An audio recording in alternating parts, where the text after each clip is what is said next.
Olá, professoras do curso Letras Espanhol. Eu, Lucilene Justina Luana, da Gama Elisene Pires, do Polo Cáceres, estaremos nesta videoaula falando do humanismo e o seu contexto histórico.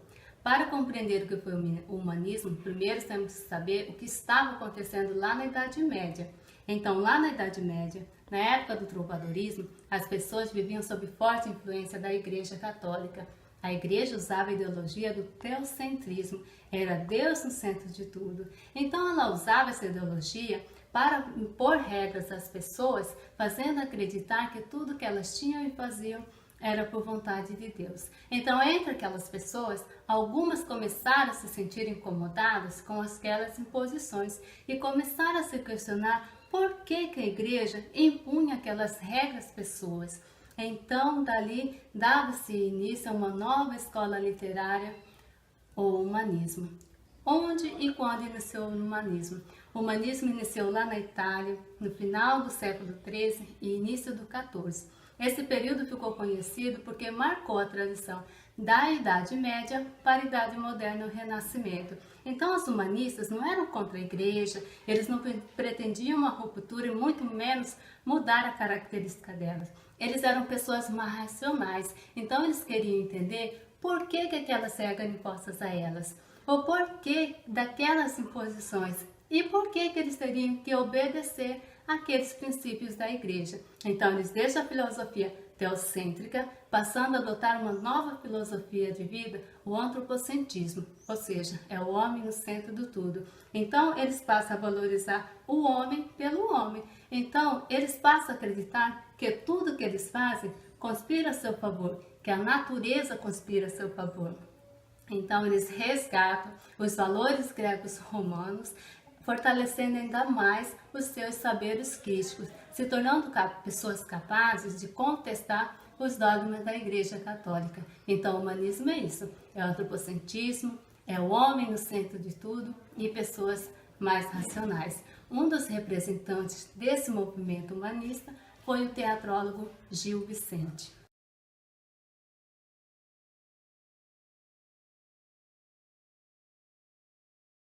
Gil Vicente, poeta, primeiro grande dramaturgo português. É considerado por muitos estudiosos o pioneiro do teatro português. Pouco se sabe da vida pessoal de Gil Vicente. Ele nasceu em 1465, não sabendo ao certo a cidade do seu nascimento, se foi na cidade de Guimarães, Barcelos ou Lisboa. Casou-se com Branca Bezerra, em que tiveram 2 filhos, Gaspar Vicente, Belchior Vicente. Viúvo, casou-se novamente com Melissa Rodrigues, em que tiveram 3 filhos, Paula Vicente, Luiz Vicente e Valéria Borges. Suas principais realizações foram escrever peças de teatro e poemas. Suas obras marcaram a passagem da Idade Média para o Renascimento no século XVI.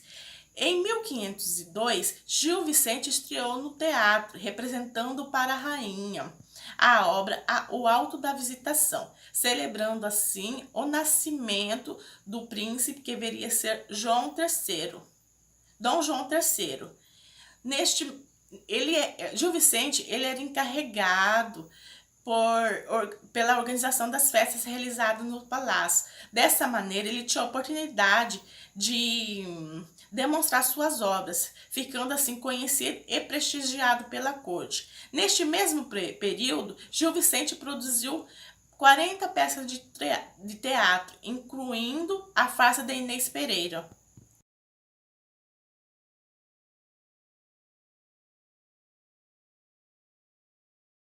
Gil Vicente foi acusado de plagiar peças de teatro espanhol de Juan de la Encina.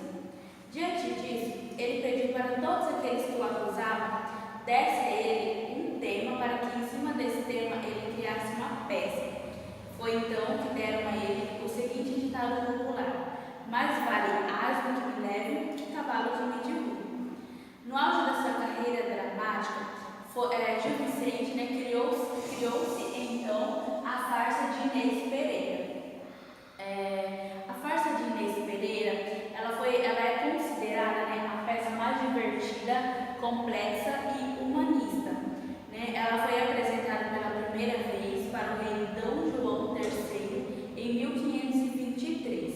Ela é composta por três partes, né? Que é a primeira, Inês fantasiosa, mal maridada, Inês quieta e desforrada.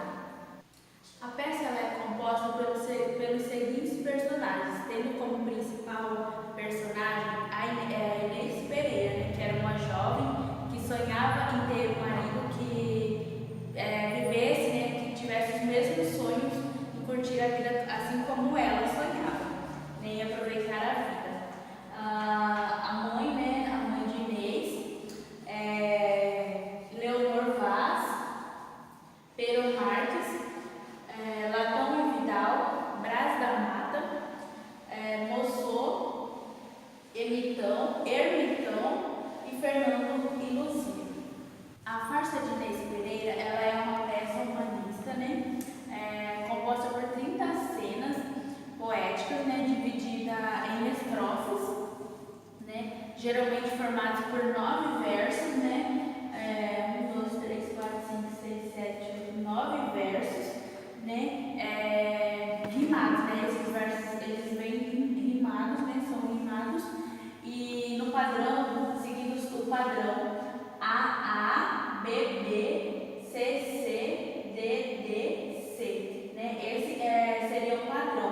Por que essa rima? Porque ele vai estar pegando sempre o final, né? O final dessa palavra. Por exemplo, sobejava, ela vai rimar com falava, vai pegar esse final, sobejava,